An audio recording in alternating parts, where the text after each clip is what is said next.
From the moment the midwife held her in trembling arms, everyone knew something was wrong. Mariam did not blink at the sudden burst of light when the thatch roof parted. Her eyes remained still clouded, grey, like mist swelling in the early harmattan. She did not respond to faces, only to voices. It was the village nurse who first whispered the word blind into the heavy silence of the delivery. And just like that, Mariam's life began not with joy, but with fear, pity, and prayer. Her parents, Aisha and Kabir, were not wealthy. They lived in a remote village outside Jos, farming the red earth and selling grains at the local market. But what they lacked in riches, they made up for in love. Kabir was a quiet man who believed deeply in faith. Aisha was a vibrant woman with a loud laugh and a louder faith. When the news of Mariam's blindness was confirmed at the town hospital, Aisha fell to her knees and cried out to the heavens. But instead of anger, she rose with determination. If Allah gave her to us this way, she told her husband, we will love her this way, but I will not stop praying she sees one day. They tried everything: spiritual healers, local herbs, church crusades, even traveling doctors who promised miracle surgeries but left with their last savings. Kabir sold his 2 cows. Aisha traded all her gold jewelry, her dowry, her pride, and still Mariam remained blind. The deaths came quickly and hunger followed. The once lively home became quiet. Kabir's laughter faded and Aisha grew thinner by the month. But their love for Mariam never wavered. They sang to her, told her stories, described the world with such vividness that she dreamed in colors she had never seen. Mariam, at just 7, knew pain, but she also knew love. Then came Zainab.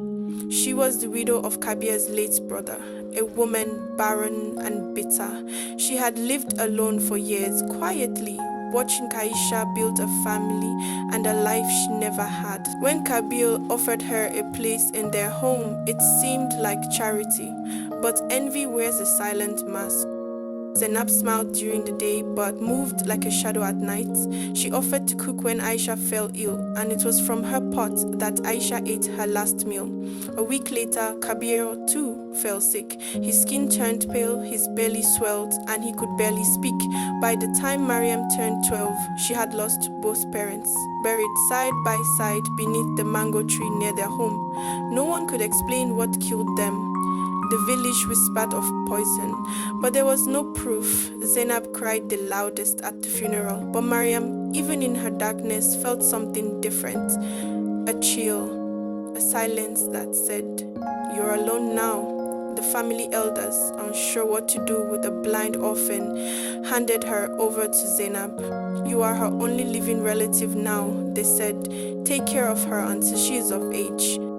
Zainab nodded, but her eyes held no warmth. Mariam's life changed overnight.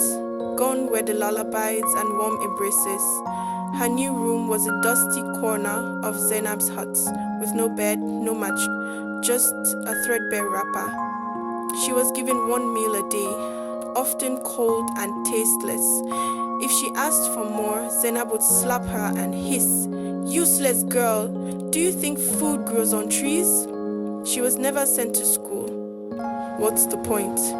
Zainab scoffed. "You can't even see the blackboard. Why waste money?" Instead, Mariam was forced to do chores, sweep the compound, fetch water, wash clothes, tasks nearly impossible for a blind child. Her hands were always bruised. Her feet bled from stumbling into sharp objects. But if she cried, Zainab would beat her more.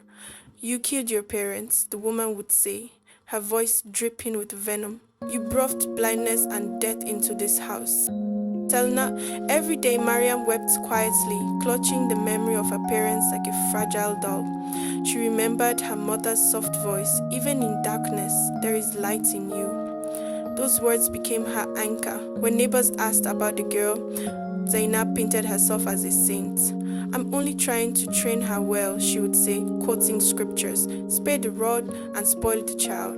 She even told the church she was raising the girl to be strong.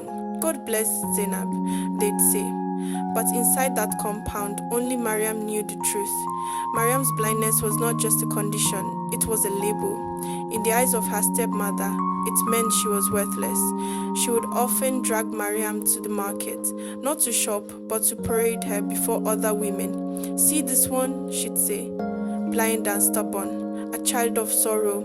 Yet I still keep her." People would whisper, some with pity, others with judgment. Children pointed and laughed. "Blind bat," they shouted. Mariam held her tears until nightfall. Sometimes she wondered if death would be easier. She missed her parents' voices, their touch, their love. Now, the world only offered cruelty. But in the silence of her pain, something began to grow. A small flame, a voice that whispered, "You are more than what they say. You will survive this." Mariam began to listen carefully to the chirping birds, the rustling trees, the rhythm of footsteps. Her other senses sharpened. She memorized paths in the compound, knew when someone was lying by the pitch of their voice. Her blindness no longer made her helpless. It made her aware, and slowly, even without knowing it, she was preparing herself for a future no one saw coming. At 13, Zainab gave her a tray of bitter cola, groundnuts and oranges, and pushed it into her fragile hands. "You will hawk," she said coldly. "Bring back money."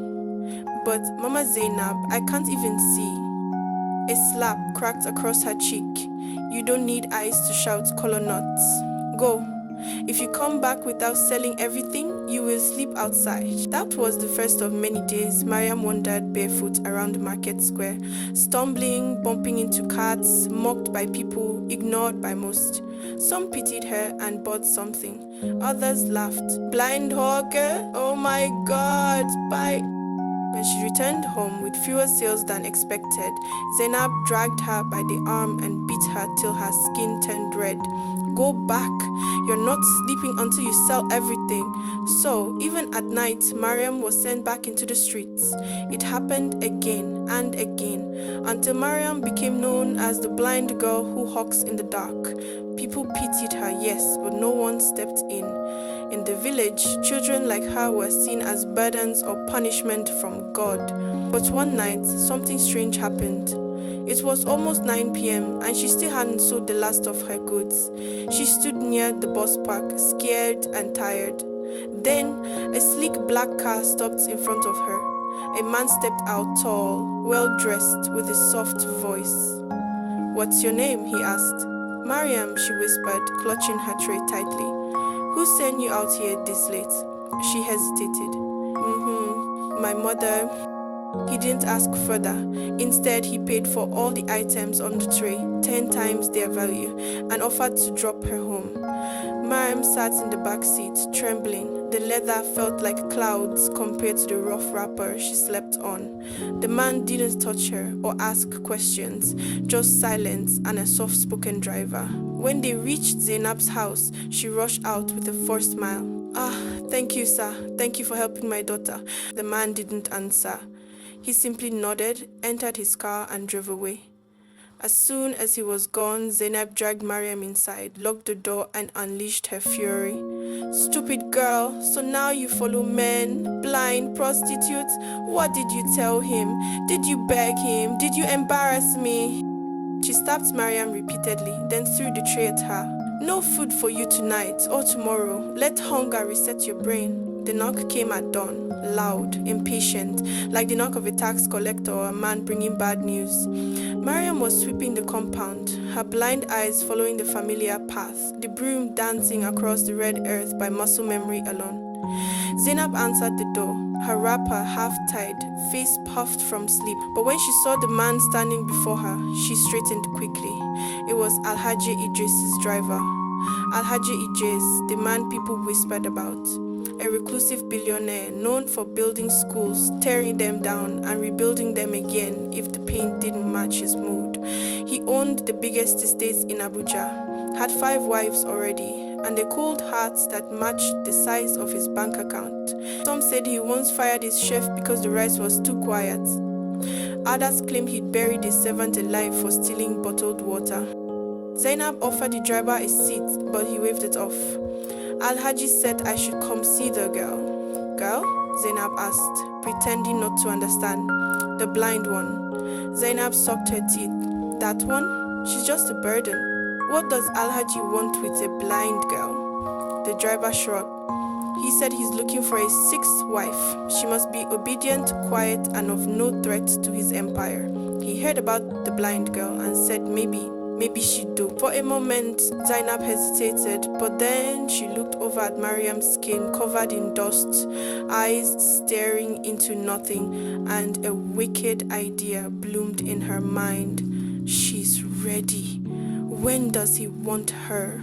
Today. But he said she must come with nothing. No clothes, no bags. He'll provide everything. Zainab nodded. Say no more. And just like that, Mariam's fate was sealed without her knowledge, without her consent. It wasn't until evening that Zainab broke the news. You're leaving tonight, she said, shoving a threadbare cloth into Mariam's hands. Leaving? Where to? You're going to be someone's wife. Mariam froze. Wife? Whose wife? Alhaji Idris-a, a billionaire, richer than all the governors combined. He's taking you. But I'm blind. Zainab chuckled. Exactly why he wants you. You won't look into his secrets. You won't question anything. You'll just exist quietly, like a flower pot. That's all he needs. Tears gathered in Mariam's eyes. But I'm just 15. Zainab hissed. Shut up, you should thank me. Who else would marry a blind, useless child like you? He's saving you from poverty, from me. And with that, she dragged Mariam by the arm to the waiting car. No goodbyes, no blessings, no explanations. Just the hum of the engine and the choking smell of car perfume as Mariam was driven away into a world she couldn't see with a man whose heart no one had ever touched. The mansion was a fortress. As the car pulled into the estate, Mariam felt it before she heard it. The stillness of money. The kind of silence that only wealth could buy. No chickens clucking, no children playing, just trimmed hedges, marble statues, and a fountain that gurgled like a river of glass. When she was led out, her feet touched cold tile. The scent of jasmine and vanilla filled her nose. Someone held her hand softer this time and guided her inside. Women whispered, men barked orders, but nobody spoke directly to her until he did. His voice was deep, firm, measured like a judge's gavel. She turned toward the sound. Are you the blind girl? Yes, she said, barely audible. What's your name? Mariam. Good. From now on, you will eat at noon, sleep when told, speak only when spoken to. If you disobey, you will be returned to where you came from, and you will wish you had never left. Mariam nodded. Her hands trembled. She didn't cry. She'd already run out of tears. The first few weeks were a cage of silence. No one hit her, no one shouted, but no one smiled either. She was fed like a pet, dressed like a doll, and left alone most of the time in a golden room that smelled like wealth and emptiness. Alhaji never touched her, not in the way husbands touch wives. He barely looked at her. But sometimes she felt his eyes watching, curious, almost confused. Keep that on serious. Aspina, one evening, she was sitting on the floor, humming a tune her mother used to sing. When he spoke from the doorway, "You're not afraid of me." I was, she admitted. But fear doesn't last forever. First, why do you sing? To remember what I've lost. Tangama, notam why. Havalisine, she sang too, before she died. Mariam had something different in his voice. Not command, not arrogance, but ache. That night, he sat with her. He didn't say much. Day after day, he returned. Not as a master, but as a man with a wound she couldn't see. And Mariam, in her blindness, began to see something no one else had. His heart. The morning Alhaji Idris left for Dubai, he didn't tell Mariam. He rarely explained himself, but she could feel the shift in the house. Less tension in the air, fewer footsteps echoing in the long hallways. It was as if a weight had been lifted from the mansion's chest. She asked one of the maids where he had gone. To Dubai, the woman replied, softening her voice. For business. Days turned into a week, then another. Mariam returned to her lonely routine week: bathe, eat, sit. The golden silence crept back in like fog. She missed the sound of his voice, missed the quiet talks. She never thought she'd long for the company of a man whose name once brought fear to her bones. But she did. On the 12th day, just before sunset, the compound stirred. Engines rumbled, doors slammed. Voices called out. Mariam rose from the couch in her room and stood still, listening. Then she heard it, that voice. Mariam, he called. Her heart skipped. I'm here. Footsteps approached. A warmth bloomed inside her chest. I brought you something, Alhaji said. She tilted her head. What is it? Clothes and more. Then came the rustle of shopping bags, the scent of new fabric and perfume. He placed items in her hands, one after the other: silk dresses, soft shawls, beaded sandals, and even a pair of sunglasses, which made her laugh. What would I need these for? She chuckled. Because even if you can't see the sun, it still sees you. Her laughter turned to soft tears. No one had ever said anything so kind to her. He wasn't done. There's more, he said. I want to show you something. Show, she asked. But you'll see it with your hands. Come. He took her hands and led her out, this time not like a prisoner, but like a friend. They walked through the house slowly. With each step he'd pause and describe what was around her. This is a painting, he said once, guiding her fingers over a canvas. It's of a village in Kano red rooftops, children playing, goats running wild. She smiled, tracing the texture. I can feel the joy in it. Another time, he placed her hand on a marble statue. It's a lion, he said, but not dangerous, just proud. That's how your voice sounds sometimes, she teased. He laughed, a real laugh, full and deep, the kind of laugh that hadn't lived in his chest for years. They walked the garden next. This is a hibiscus, he said, letting her touch the petals. It's soft. Like your voice when you pray, he replied quietly. Day by day, their walks became a ritual. Staff began to notice the change. Alhaji, once cold and unreachable, was smiling more, speaking softer, staying home longer, and always with the blind girl by his side. He introduced her to people too. This is Sani, my old friend from university, he told her one afternoon as a guest came to visit. Mariam reached out politely, her fingers meeting the rough coalesced hand of a farmer. She's sharp, Sani said after a few minutes of talking. Sharp and kind. Other visitors followed, Alhaji's business partners, his cousins, even the driver who once fetched her from Zainab's house. All were introduced with pride. No shame, no explanation. Just, this is Mariam. They'd watch her touch the things they took for granted. Flowers, wooden carvings, expensive vases, and marvel at how she listened with her whole being. How she spoke like someone who saw more than they did. And Alhaji, he saw her too now, not as the blind girl sold to him like livestock, but as the only person who treated him like a man, not a god. One evening, as they sat on a swing in the garden, Mariam asked him something she'd been too afraid to before. Why did you buy me? The wind rustled the trees. He didn't answer immediately. Because I thought, if I married someone who couldn't see me, maybe I wouldn't feel so judged. I was tired of being looked at like a prize. Or a monster. I now... He looked at her, really looked. Now I feel seen for the first time. Mariam smiled, placing her hand gently over his. The scent of jasmine was stronger in the mansion's library than anywhere else. A reminder of the garden where Mariam and Alhaji had first walked together. It was there that one evening, Mariam overheard a hushed conversation between Alhaji and Dr. Farouk, the family physician. The scar tissue is minimal, she heard Alhaji say. Are you certain she can see after all these years? Dr. Farouk's voice was calm, clinical. Her retina shows only partial degradation. With the right procedure and funding, she has at least a 70% chance of regaining sight. Mariam froze. Sight. A flame of hope leapt in her chest so quickly it almost choked her. All her life, from the moment she drew her first breath, she'd believed blindness was her fate. Yet here, in this palace of silence, someone spoke of undoing decades of darkness. That night, she could not sleep. Every fiber of her being buzzed with possibility.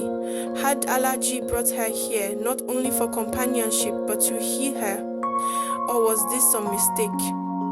The next morning, she sought him out in the conservatory. He was kneeling before a pot of orchids, adjusting their soil. When she cleared her throat, he turned. You heard, he said quietly before she could ask. Her heart thundered. Is it true? He nodded, placing a gentle hand on her arm. Dr. Farouk believes we can try, but the treatment is expensive and risky. I won't force it on you. Mariam closed her eyes, imagining shapes, trees, walls, faces that had only lived in her memory. I want it. He cupped her cheek with surprising tenderness. Then I'll arrange it. First flight out London Children's Eye Hospital. I'll be by your side the entire time. Joy blossomed in her chest, chased by a flicker of fear. She had never left the country, never steeled herself for the knife of a surgeon, but the chance to really see the world that had been described to her in lullabies and whispered stories, it was worth any risk. Preparations began at once. Alhaji summoned Dr. Farouk to draw up consent forms. He personally chose her flight, booked the top surgeon, and packed a small suitcase for Mariam. No more faded wrappers or cast-off dresses. He slipped in a note, for the eyes that first saw my heart. On the eve of departure, they walked the mansion grounds together, as they had so many times before. He guided her through the rose arbor, trailing her fingers along the petals. Are you nervous? He asked. Her fingers stilled, terrified. What if it doesn't work? What if I lose what little I have? He halted and turned to face her. You have courage, Mariam, and you have me. He paused, lowering his voice. But there's something else you should know. Something I only discovered after you arrived. Her breath caught. He continued. Zainab, the stepmother who sold you to me, she's dead. Mariam's heart froze. The woman who had stolen her sight from hope, who had starved her and beaten her, was now on her deathbed. I received word this morning, Alhaji said. A letter from your village. She fell ill days ago. They think it's poisoning, ironically the same that killed your parents. His voice cracked. She could die soon. Mariam closed her eyes against the flood of memories, her mother's honeyed lullabies, her father's steady hands, and the single night she first understood Zainab's cruelty. From the stories I heard, I believe she killed them, my parents. Alhaji lifted her hand. I'm torn. I know I heard that too, what she did. But desperation doesn't always come from hate. He once told me that even in darkness, light lives inside. He broke off, shame passing over his features. And I'm asking, will you let her die alone? Or will you grant her mercy, as your parents taught you? Because I can send help and resources, but the choice is yours. Mariam's breath shook. The world she had yearned to see now demanded she see clearly the darkness and light in herself. Could she forgive the woman who destroyed her family? Could she risk her own hard-won hope on compassion? She felt the weight of Alhaji's gaze, heavy with expectation. Outside, the moonlight sifted through the leaves, casting shifting patterns of shadow and silver. In that moment, Mariam realized that regaining sight would not only change how she saw the world, it would change how she chose to live in it. As the wind whispered through the roses, Mariam raised her head and asked, not Alhaji, but the night itself. when the world finally unfolds before her eyes, and if mercy means saving the heartless stepmother who stole her parents, what light will truly guide Mariam's choice?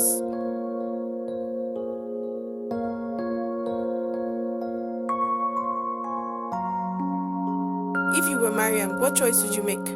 Tell us in the comment section below. Please like, comment, and subscribe to find out what choice Mariam makes when part 2 comes out.